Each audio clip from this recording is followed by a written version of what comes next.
महाकवि हेबी भारीजा मोहर छांचुणी धरिकी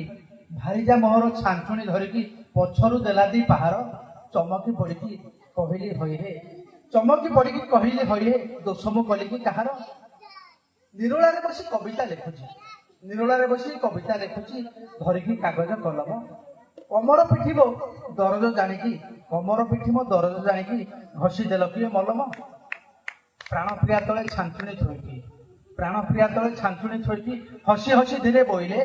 मूर्ख कालिदास भाजा माड़ खाई महाकवि परा होइले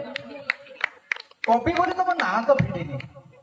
कवि बोली तुम ना तो फिटिनी महाकवि हब केमिति कालिदासंकर कहानी पढ़ी मु पिटी तो मुख एमिति